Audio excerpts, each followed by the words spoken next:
Dans cette vidéo, nous abordons les principes de prise en charge des fractures du scaphoïde. Le topo a été réalisé par le Dr Anthony Pincin, sous la direction du Dr Hugo Pelé. Commençons par quelques données épidémiologiques au sujet de cette fracture. La fracture de scaphoïde représente 80% des fractures du carpe. Son incidence est de 1 pour 10 000 urgences par an. C'est une pathologie qui touche préférentiellement l'homme jeune. En effet, les hommes sont presque 5 fois plus touchés que les femmes, en particulier entre 20 et 30 ans. Le scaphoïde est un os tourmenté sur lequel on individualise 3 segments. Le tiers proximal ou pôle proximal, le tiers moyen ou corps, et le tiers distal ou tubérosité ou tubercule distal. C'est un os majoritairement recouvert de cartilage. La consolidation ne se fera pas par le périoste, mais par une consolidation endostée qui nécessite une stabilité et une réduction parfaite. Il ne porte pas d'insertion tendineuse, mais il reçoit des insertions ligamentaires porte-vaisseau. 80% de l'apport vasculaire provient d'une branche dorsale à rétro, et les 20% distaux sont vascularisés par une branche palmaire. On comprend ainsi qu'une fracture du pôle proximal met en péril la vascularisation du pôle proximal du scaphoïde. Aucun test n'est suffisamment sensible ou spécifique pour permettre le diagnostic clinique d'une fracture du scaphoïde. Il faudra donc y penser devant une douleur de la région radiale du poignet dans les suites d'un traumatisme. Un œdème ou un hématome sont rarement accompagnateurs.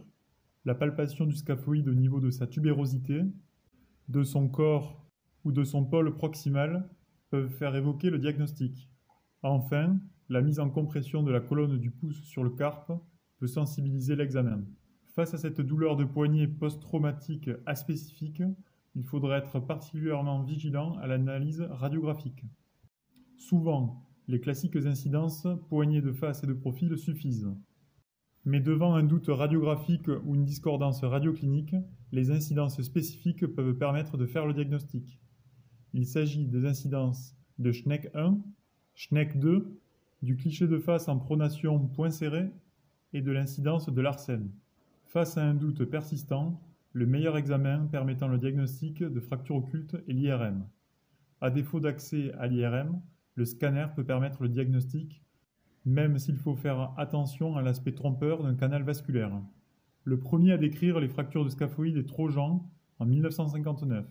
Et déjà, il démembre le scaphoïde en 3 segments, proximal, moyen et distal, et décrit 3 types de traits, horizontal, horizontal oblique et vertical oblique.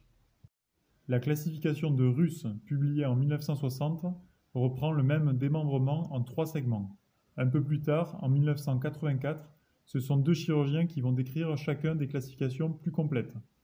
Herbert va décrire les fractures type A, dites stables, comprenant les fractures du tubercule distal et les fractures incomplètes du corps.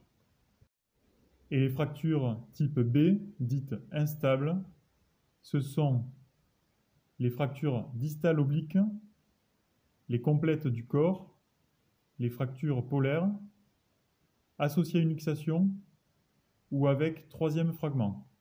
Il décrit également les types C, retard de consolidation, et les types D, pseudarthrose, qui dépassent le cadre de ce cours et sont abordés dans un cours dédié. Schoenberg, lui, classe en 1984 les fractures de scaphoïde selon la position du trait, l'ancienneté et le déplacement. Le trait de type 1 est le plus proximal et aboutit en dedans à l'angle entre la surface scapholulaire et la ligne de maximum de densité. C'est la fracture polaire.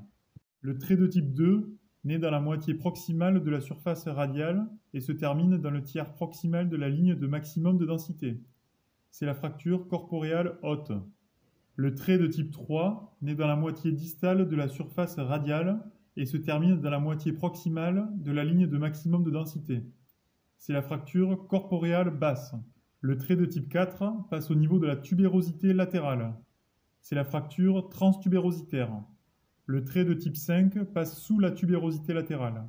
C'est la fracture du pied ou du tubercule distal. Le trait de type 6 est une fracture parcellaire de la tubérosité distale en 3 sous-types.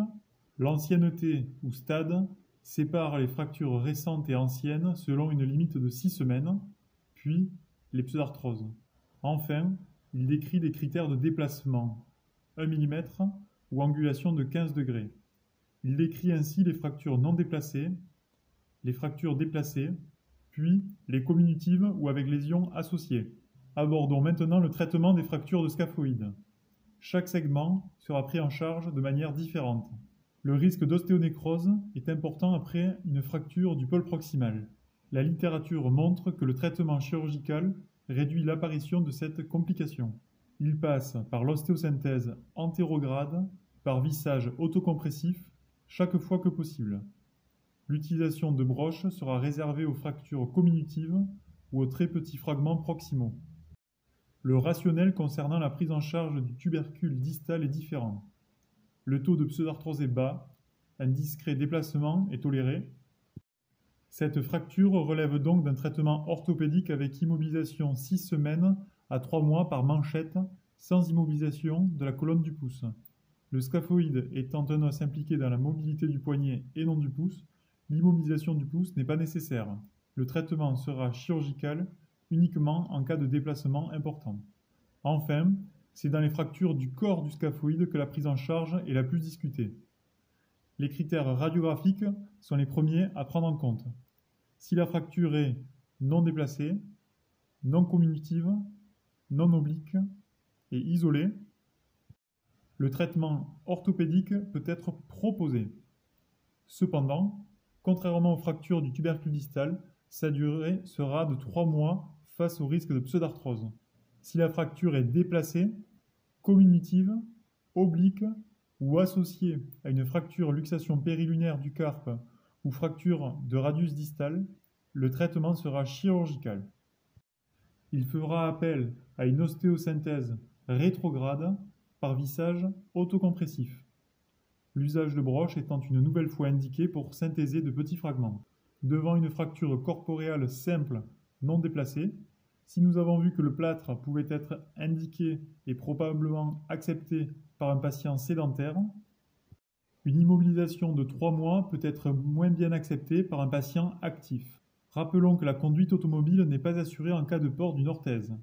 Ainsi, même un travailleur léger de type bureautique ne sera pas capable de se rendre sur son lieu de travail. De plus, l'immobilisation de poignet pendant 3 mois est enraidissante et il faudra compter avec une longue rééducation. Il convient donc de discuter des 2 indications avec le patient afin qu'il choisisse l'option qui convienne le mieux à son niveau d'activité. Voici un rappel des différentes voies d'abord du scaphoïde. Commençons par le pôle proximal. La voie d'abord est dorsale. L'incision cutanée est juste distale et dans l'axe du tubercule de Lister. La dissection sous-cutanée prend compte de la préservation des branches sensitives du nerf radial et permet d'atteindre le rétinaculum des extenseurs. Il s'incise obliquement le long du tendon long extenseur du pouce. Les extenseurs des 2e et 3e compartiments sont réclinés latéralement. Ceux du 4e compartiment sont écartés médialement. Enfin, l'ouverture de la capsule articulaire permet de mettre en évidence le cartilage scaphoïdien et sa fracture. Le vissage se réalise donc de proximal en distal par voie dorsale. Pour le corps du scaphoïde, 2 approches sont possibles en fonction du déplacement et de la comminution, orif et percutané. Lorsque la fracture est comminutive ou irréductible par manœuvre externe, il convient d'effectuer une réduction à foyer ouvert. La voie d'abord est une voie distale de Henry. L'incision suit le relief du tendon fléchisseur radial du carpe. Elle s'infléchit dans l'axe du pouce au niveau du pôle distal du scaphoïde, palpé sous la peau. On peut coaguler la branche superficielle palmaire issue de l'artère radiale. Puis, le tendon fléchisseur radial du carpe est récliné en médial, ce qui permet d'exposer la capsule palmaire du poignet. Il faut l'inciser dans l'axe du pouce afin d'exposer le scaphoïde. Le vissage se réalise donc de distal en proximal par voie palmaire. La voie percutanée maintenant, elle concerne les fractures du corps, non déplacées ou réductibles par manœuvre externe. Le point d'entrée de face se fait par l'angle latéral du tubercule scaphoïdien. Ainsi, on évite de léser le tendon fléchisseur radial du carpe qui chemine en avant du scaphoïde. Sur le profil, la broche guide doit passer au ras de l'articulation scaphotrapézienne. Il est habituel d'être gêné par le trapèze lors de l'introduction du matériel. On contrôle la position de la broche guide sur plusieurs incidences afin de prévenir un trajet intra-articulaire. Puis, la vis autocompressive est introduite sur la broche guide. Il convient d'anticiper la compression en choisissant une vis d'une longueur au moins 4 mm plus courte que la mesure.